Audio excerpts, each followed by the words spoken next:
We are heading to Savannah, Georgia because we had a freaking rogue contractor spend 10 times their budget on a project and then wants to threaten us with potential leave. Little does he know that we've done 130 projects over the past 5 years, which means we know how to handle this, which means we're showing you what to do.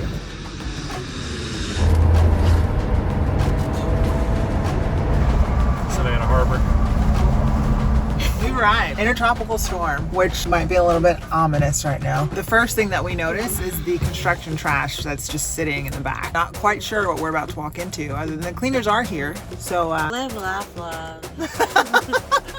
Contractor threatening to place a lien on the property because he went over budget, and it's not just an over budget, he didn't do any change orders. So he did not have the structures in place that he should have had, because normally what happens is because any type of modification, an experienced contractor will submit a change order, approve the change order so that everybody knows what's happening logistically, time-wise, and financially. Yes, and budget. He did none of that. So now he overcharged us for his work, and now we're showing him to see what happened. First thing we noticed, we got a bunch of trash.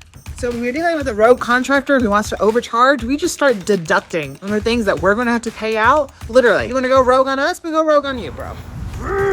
Next thing that we notice is, again, trash on the outside, we've got trash on the inside. So if a contractor is gonna charge for a job, they should have actually completed the job. Cleanup is part of completion. This is not ready to go. We were here to clean. I was like, it's not ready to be clean. No, it's not at all. Well, hi guys, welcome to the house. How you doing?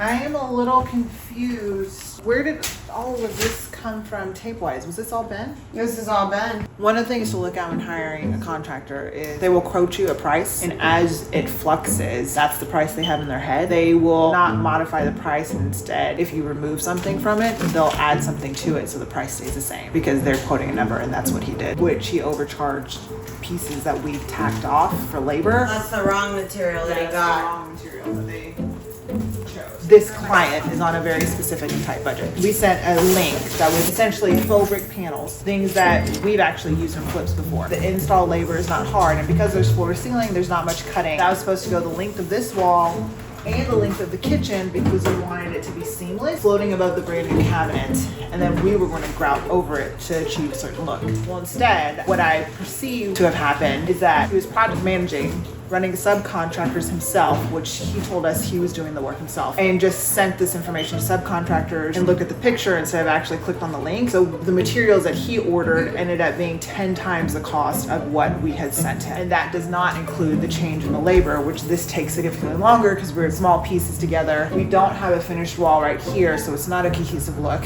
And that doesn't include the redesign time. Because if you change this huge wall, it's going to change everything you designed. Yeah. This is a great example for making sure that the person that is project managing the property is communicating effectively to all the people that are working on the project. Because if they don't, costs can increase dramatically, and when it comes to an investment property, it can end up causing a lot of issues for the investors. We got 3 days. We were gone in 3 days. Oven, fridge, sink. We don't have countertops either. Not even water. We have 4 cabinets currently in the kitchen. No countertop. Naked. But it's what we have is 4 cabinets. Bare. We don't even have water. No. Well, we have running water, but I mean, it's there's running. no piping.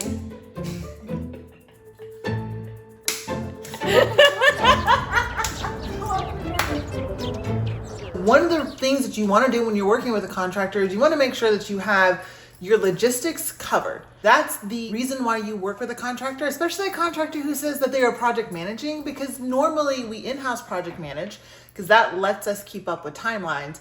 We allowed this person to project manage because they came from a recommendation from a real estate source. So we just assumed, and the owner had approved them, that everything was kosher.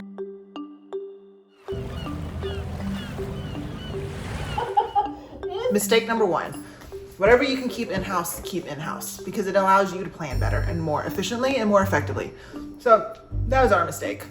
Now, Not only did he spend more on materials, now we have a completely empty kitchen, and then we have appliances that are not being delivered. So, all right, so it's day 2 of arriving on site. We got here yesterday about midday, and we've got a lot of issues that we need to go over, and I want to kind of give you an idea of what we're dealing with. First off, we have the road contractor who ended up spending 10 times more than what was on budget for this wall. And when it comes to building an investment property, budget is everything, because you have to have the numbers working right so that you can cash flow and make money, or it becomes extremely dangerous for investors. On top of that, we have a leaking toilet upstairs, which the contractors also failed to notify us of. The shower, which is behind that wall right there, was leaking and flooding water into the kitchen. When we actually tested the shower, just to make sure everything was good on that end, having no thought process that might not have been affected on this end, fortunately, we found a leak. Now, unfortunately, for this job, what that means is this, is that a very simple job like these cabinets being installed is going to end up costing 2 to 3 times more. Why? Because of the fact that we have a plumbing correction, right? Well, how do we correct the plumbing? You got to cut into the drywall. Well, now we have a drywall correction. Well, how do you correct drywall? You have to cut it open, put it back in, now you tape and float, and now it's turning into a drywall, paint, and cabinet installation, all for the exact same job. So you're walking in the beginning thinking you're spending $1,000 to $1,500, and now you're going to look at spending between $3 to $4 grand to correct the mistakes. It's still going to cost a lot of money to refix everything, but if he hadn't found it, this would have been costing triple on top of what he's already having to fix. But that's not the only issue with the kitchen. We also have no bar top. And as you see, this is a piece of plywood, which tells me that there was a countertop here that got thrown away. And so now, with the simple plan that we walked into, I'm gonna have to build a countertop for this as well. More than likely, they damaged it and just didn't tell us about it. The kitchen flooring is actually raised up because it's been layered on top of one another. Now, that usually isn't an issue, but we're installing new cabinetry, and the cabinetry does not fill the gap where the original cabinets are. In this scenario here, I'm actually leveling the floor. See a significant gap here between the face of the cabinet to where this existing flooring is. It would have been nice to know that, hey, we may need to do new flooring in this kitchen now. Again, it's figuring out things, figuring out problems that I wasn't aware of. We also had our cleaners walk out on us yesterday when we arrived because we were recording videos, and apparently they didn't like being recorded, but they did not come back to finish their job. We had to end up booking a hotel to stay the night, which ended up costing about $1,400. Now, we looked for an Airbnb to reduce the cost and save some money, but unfortunately this was too short of a notice and all the Airbnbs were booked. And if that wasn't enough, we were supposed to have the fridge, sink, stove, and dishwasher delivered today and installed in the kitchen, but that order got delayed 2 weeks into the future. So we had to cancel that order, and now we're about to go to Lowe's to reorder everything, and hopefully it'll be in by tomorrow. That's what we're dealing with right now, and we have to fix all of these issues before we can even begin to do the interior design job, which is what we originally were hired for. But there is one saving grace. We do have a bunch of furniture here that was left in the property, which we are selling, and hopefully we can collect a bit of cash to help pad that budget. And that's just the issues that we found on day 2. There might be more issues here that we have yet to run across. So if you're dealing with a contractor, one of the things that you want to look out for more than anything else is communication. And if you're using an interior designer, someone like Jenny, it's having the trust that she knows who to choose and why to choose and how to vet different contractors for certain jobs. And unfortunately for me, I'm kind of the Swiss Army guy that gets brought in to clean up all the crud after the fact. If you are dealing with a designer, have trust in that designer, have trust in the individuals that you're working with, because that's why you're working with them. A lot of investors think that just because you cut a hair or you trim something there or whatever it may be, that if you have the right contractor or the cheaper bid, that's going to actually work in your benefit. But unfortunately, whenever you get into a scenario like what we're dealing with here, is that you have a very simple job, which is putting in cabinets, that is unfortunately turning into a scenario where it's going to cost probably 3 times the amount just because of the decisions the previous contractor had made.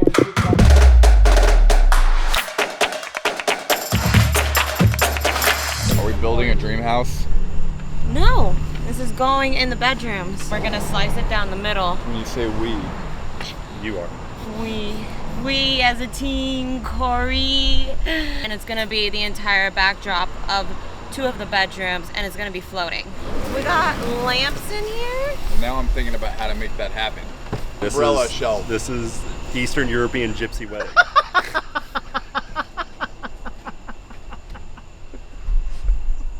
literally nothing like that whatsoever. This is exactly what I would imagine. So today's plan, Angie and I are going to go around. We've got some sourcing to do. So we found some people selling some side tables and this really cool antique bed that we're going to go pick up. So that's going to be turned into arrangement. Angie and I will be doing wallpaper, Garen's new furniture duty assembly, while Corey is going to be finishing the kitchen floors and then starting butcher block countertops. The fridge and appliances have now come in. That's day 3. Unfortunately, we still have the flooring issue. So there's a gap here, there's a gap here. We don't have enough flooring to fix this, and we also have to fill the gaps between the cabinets and the fridge. It's a call to action, they are looking for him. Found some dirt glowing from his fire. Left before the morning with his... We are sourcing in the middle of nowhere in Savannah, Georgia. Angie found these phenomenal side tables that we need to paint because we're trying to save budget. So we're Facebook Marketplace sourcing, or marketplace sourcing. Turns out this is like on acreage in the backwoods of backwoods of backwoods of backwoods of backwoods. So we're gonna go rummage and find some side tables and see what else the heck. For Savannah and everything, being y'all ain't from Texas, it was the Hall Brothers hunting club that you can see here over the door. It's actually 2 friends of my granddad and my uncles. They started the guiding hog hunts and everything in Chatham County and Bryan County. Once my uncle and my granddad got started with the guiding, my granddad did the deer hunts where my uncle did the marsh hog hunts with the dog, and then he got into the gator control and everything. With the hog hunts and everything, most of it was pistols, and then as I got older and I got my own dogs, we started hunting with the bulldogs. You know, we'd use bay dogs, and then the pits, it was 15,000 acres. I was saying, your granddad has 100 acres now. Yeah, and my granddad's got another 100 acres right here towards Georgetown. Y'all want to go on a hawk hunt while we're here? Anytime y'all want to come into town, I got friends with airboats. We got Now, dogs. I would kill to take a team on airboat. That's how I know I'm in Georgia, not Louisiana. We'll Because pass on the Louisiana, hogs for everyone's now. family, Yeah. right? So you're like, I got friends. It's like, oh, I got a brother.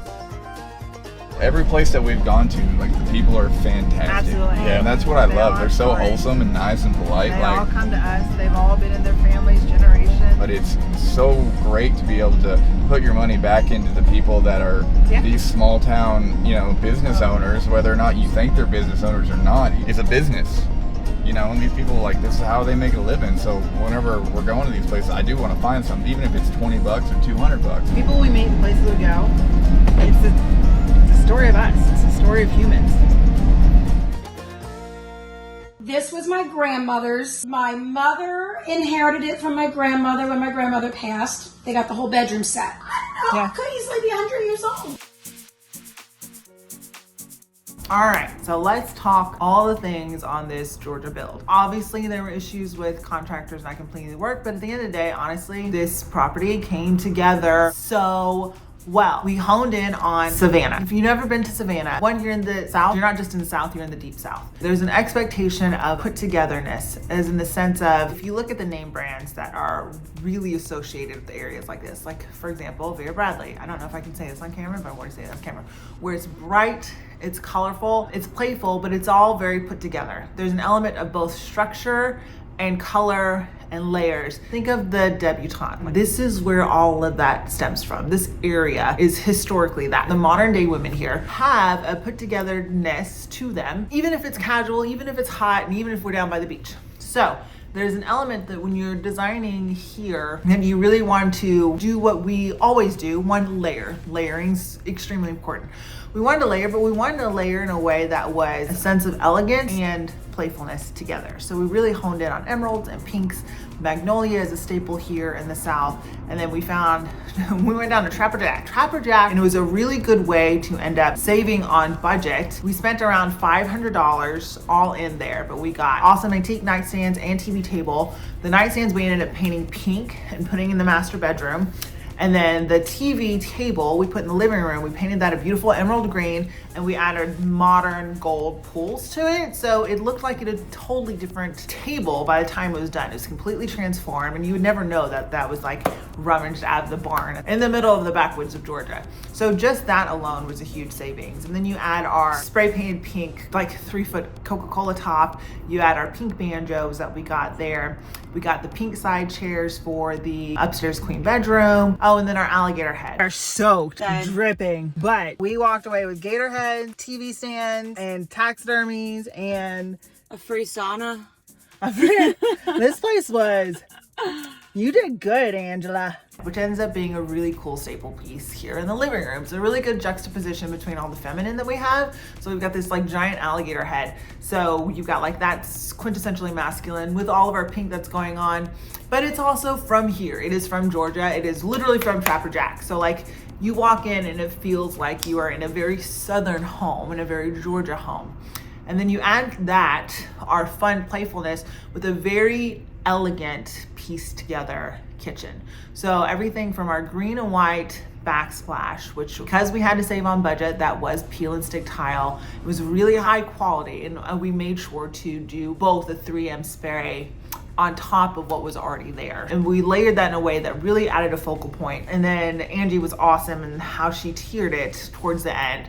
You combine that with the butcher block that we stained to match the headboard, so we went with the dark color, and then our modern pools on our cabinets, floating shelves that were also stained to match, and then a new bar top. So everything is very cohesive. Everything feels like it fits together. Everything feels like it was planned and it was meant to be that way. And then you add the magnolia wallpaper and it just ties everything together. So no longer do you have like this just random brick wall. You've got a cohesive flow between the moment you enter and flowing all the way into the kitchen area. Angie found the bright pink umbrella in one of the stores. It was on sale. She was like, why don't we float this over a headboard?